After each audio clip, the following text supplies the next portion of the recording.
we can look forward to a government that respects convention. The question is that this bill be now read a second time, and I call the honourable member for Canberra. Thank you, Deputy Speaker. I'm pleased to speak today on this Ministers of State Amendment Bill 2022, which is part of the government's response to the Bell inquiry, led by former High Court Justice, the Honourable Virginia Bell AC, into the sorry events under the former government that came to light in August this year, where the former Prime Minister, the member for Cook, had secretly sworn himself into several ministries, namely the Departments of Health, Finance, Industry, Science, Energy and Resources, Treasury and Home Affairs, on top of his appointment to administer, of course, the Department of the Prime Minister and Cabinet. This was an unthinkable breach of trust of his own ministers, of this Parliament, but most importantly and most concerningly of the Australian people, who were not aware of this, who did not know that the Prime Minister was also sworn in to administer these critically important portfolios. It is a sorry day for our democracy that we have to have this discussion and that this Parliament were right to censure the former Prime Minister, the member for Cook, earlier this year, because this should never have happened. This should never have happened because people who are elected to this place to represent their communities, and even more so, the people who are appointed to ministries and to be Prime Minister of this country, should have at their heart a respect for democracy, a respect for the conventions of our system that enable ministers, governments, members to be held accountable.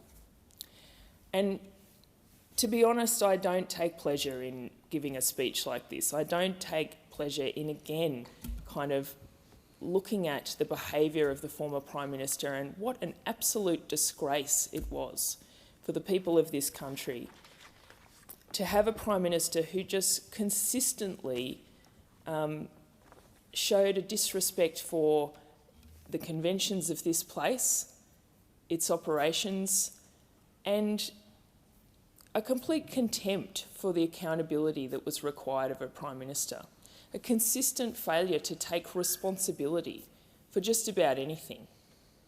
And we saw that in his response to the censure motion, that still there was no apology, there was no acceptance that that was the wrong thing to do, that it should never have happened.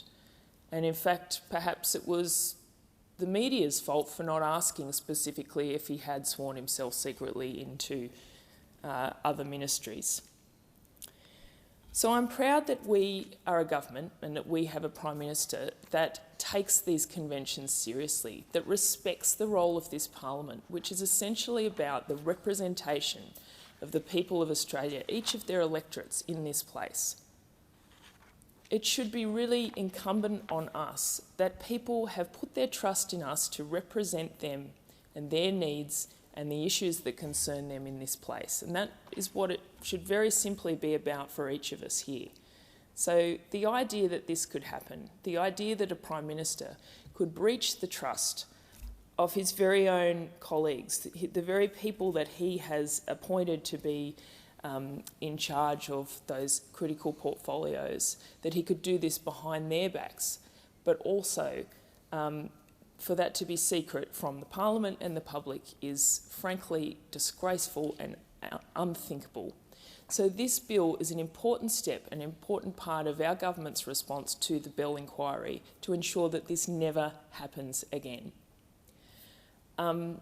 Essentially what this bill will mean is that when the Governor-General has appointed someone to a portfolio or made a change to that or revoked one of those positions, that this will be made public as soon as possible. And I think that is a very important thing, and very pleased to speak in support of this today.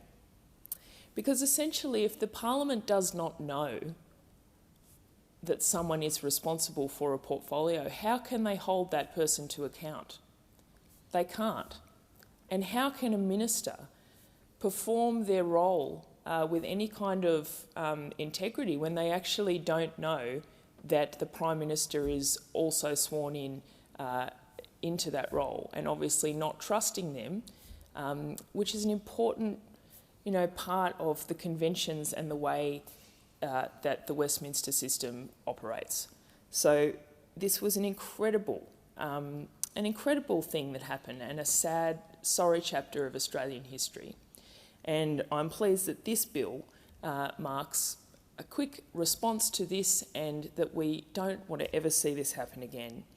Of course, the Bell inquiry was not a political witch hunt. It was about finding out how this was able to happen, what, who knew about it and why it was able to happen, and how can we put things in place so that it never happens again, which of course is what this bill is part of doing. Of course, when these matters came to light in August, it was referred to the Solicitor General, Dr. Stephen Donoghue, KC, and what was clear from his advice, and I quote, "The principles of responsible government are fundamentally undermined by the actions of the former government." As I say, a sad and sorry chapter of Australian history, and one that will never happen again, because we are putting in place additional checks and balances to ensure that it can't.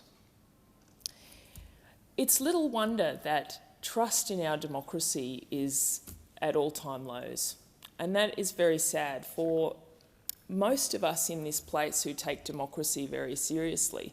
Most of us in this place who are here because we believe in the power of democracy, that we believe in the power of representation of this Parliament and of governments to make changes for the lives of Australians. That is why most people want to be in Parliament and want to work for those changes on behalf of our constituents. And so the fact that a Prime Minister of this country should have such disregard for those very principles was shocking. And I know that this would never happen under our Prime Minister or our government, but we are looking to the future and to putting in place things that will enable this to never prevent this from ever happening again. So former Prime Ministers have also responded to this, when asked about how this could have happened. I mean, the reasoning was that we were in a crisis in the COVID-19 pandemic, and, it was an unprecedented time. But we have had things happen before that have meant that Prime Ministers and Ministers have needed to be sworn in urgently in the past, and it can absolutely happen. It has never required a need for a Prime Minister to secretly be sworn in to other portfolios at the same time as being Prime Minister. It's just a complete, that does not explain this at all. And when asked about this, former Prime Minister John Howard said that, "I don't think he should have done that. I don't think there was any need to do it, and I wouldn't have." Former Prime Minister Tony Abbott said, "I'm just not going to defend what was done. It is just highly unconventional, highly unorthodox, and shouldn't have happened." And former Prime Minister Malcolm Turnbull said that this is sinister stuff. This is secret government. This is one of the most appalling things I've ever heard in our federal government. I mean, the idea that a Prime Minister would be sworn into other ministers secretly is incredible. So we're pleased that the opposition supports this change, and because it is an important one, and that is an important acknowledgement. And as I say, I don't take a great pleasure in, raking over again the former Prime Minister, the member for Cook's disregard for the office of Prime Minister in this Parliament. I think I spent, more than enough time last term talking about these issues. But frankly, as a member of this Parliament and as an Australian, it shocked me that time and time again he would just fail to see his responsibility for the issues that were facing Australians. And this is an incredible expression of that. So I'm very pleased that our government has introduced this bill and is taking the steps to ensure that this Parliament and the Office of Prime Minister and the ministries will continue to be accountable, and that the Australian public will know when changes are made. Thank you, Deputy Speaker. Well said. The question is that this bill be now read a second time, and I call the honourable member for